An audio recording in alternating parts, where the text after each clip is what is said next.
कितना लालच लागत है जब जब हिले धनवाना, जब हिले धनवाना, जब जब हिले धनवाना। फसल देख के झूमे लागा हर आदमी के मनवाना, फसल देख के झूमे लागा हर आदमी के मनवाना।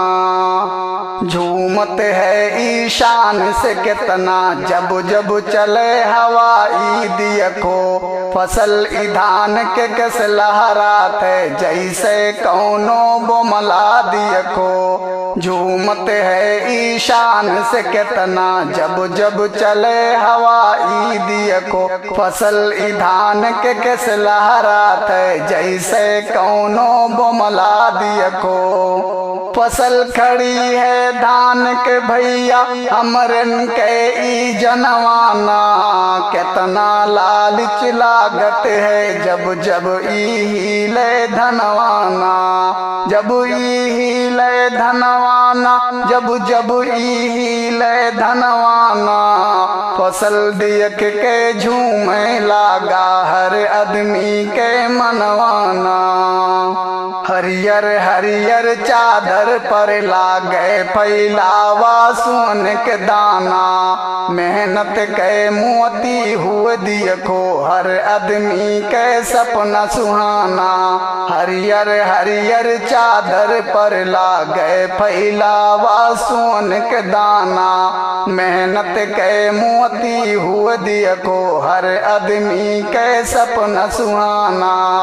चुआ पसीना बहुत है भैया बैठावेन ई बनवाना, कितना लालच लागत है जब जब ई हिले धनवाना, जब ई हिले धनवाना, जब जब ई हिले धनवाना। फसल देख के झूमे लागा हर आदमी के मनवाना, फसल देख के झूमे लागा हर आदमी के मनवाना। कुछ दिन में भैया हमरे सब धनवाई कुल काटा जाई, खुशबू से धनवा के सारे देसवा के महकावा जाई। कुछ दिन में भैया हमरे सब धनवाई कुल काटा जाई, खुशबू से धनवा के सारे देसवा के महकावा जाई। कुदरत के अनमोल है तोहफा धनवा के हर धनवाना, कितना लालच लागत है जब जब ई हिले धनवाना, जब ई हिले धनवाना, जब जब ई हिले धनवाना।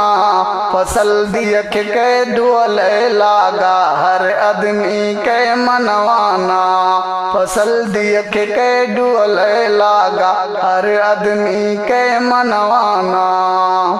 मेहनत करबो बाबू भैया कटी सुकून से तोहरो जिंदगी, खेतवा के टाइम हमरे तो नाचा जाते जैसे फिरिंगी। मेहनत करबो बाबू भैया कटी सुकून से तोहरो जिंदगी, खेतिया के टाइम हमरे तो नाचा जाते जैसे फिरिंगी। धरती के गोदिया से निकारी थन हमरे ई खजनवाना, कितना सुंदर लागत है जब जब ई हिले धनवाना, जब ई हिले धनवाना, जब जब ई हिले धनवाना। फसल देख के झूमे लागा हर आदमी के मनवाना, फसल देख के झूमे लागा हर आदमी के मनवाना।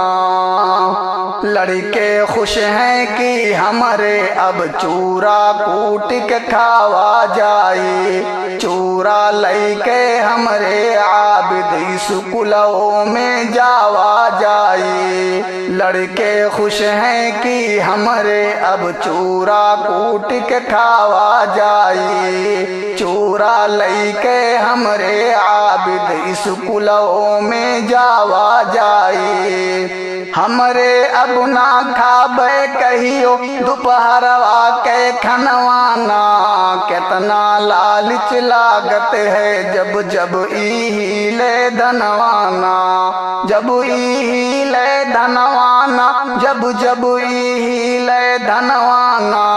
फसिल दियख के झूमे लागा हर आदमी के मनवाना, फसल दियख के झूमे लागा हर आदमी के मनवाना।